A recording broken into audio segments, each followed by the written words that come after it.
আসসালামু আলাইকুম বন্ধুরা, চলে আসলাম আবার একটি প্রোডাক্টের রিভিউ করতে। আজকে আমরা কথা বলবো মেরিল বেবি শ্যাম্পুটি। যারা তাদের বাচ্চার জন্য একটি মাইল্ড এবং দৈনন্দিন ব্যবহারে শ্যাম্পু খুঁজছেন তাদের জন্য এই ভিডিওটি খুবই গুরুত্বপূর্ণ। আশা করি স্কিপ না করে পুরো ভিডিওটি দেখবেন। প্রথমে আমরা এই শ্যাম্পুটির কিছু বৈশিষ্ট্য উল্লেখ করব। মেরিল বেবি শ্যাম্পুতে নো মোর টেয়ার্স ফর্মুলা থাকার কথা বলা হয়েছে, অর্থাৎ সাধারণভাবে এটি চোখের কম জ্বালা পোড়া করার জন্য তৈরি। এছাড়া এটি বাচ্চার চুল ও স্ক্যাল্প পরিষ্কার রাখতে সাহায্য করে।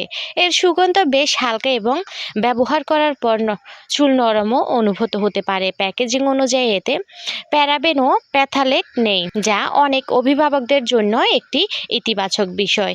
এই শ্যাম্পুটির ভালো দিক হচ্ছে এটি মাইল্ড ফর্মুলা, দৈনন্দিন ব্যবহারের উপযোগী, চুল পরিষ্কার করে, হালকা সুগন্ধ এবং সহজলভ্য ও তুলনামূলক সাশ্রয়ী। কিন্তু কিছু বিষয় অবশ্যই খেয়াল রাখতে হবে। সব বাচ্চার ত্বক ও স্ক্যাল্প কিন্তু এক নয়। প্রথমবার ব্যবহারের পর কোনো অ্যালার্জি বা অস্বস্তি হচ্ছে কিনা খেয়াল করুন। চোখে গেলে দ্রুত পানি দিয়ে ধুয়ে ফেলুন। আমার মতামতে যদি আপনি একটি বাজেট ফ্রেন্ডলি এবং দৈনন্দিন ব্যবহারে বেবি শ্যাম্পু খুঁজে থাকেন তাহলে মেরিল বেবি শ্যাম্পু একটি ভালো অপশন হতে পারে। তবে কোনো নতুন পণ্য ব্যবহারের আগে আপনার শিশুর ত্বকের উপযোগী কিনা বিবেচনা করা গুরুত্বপূর্ণ।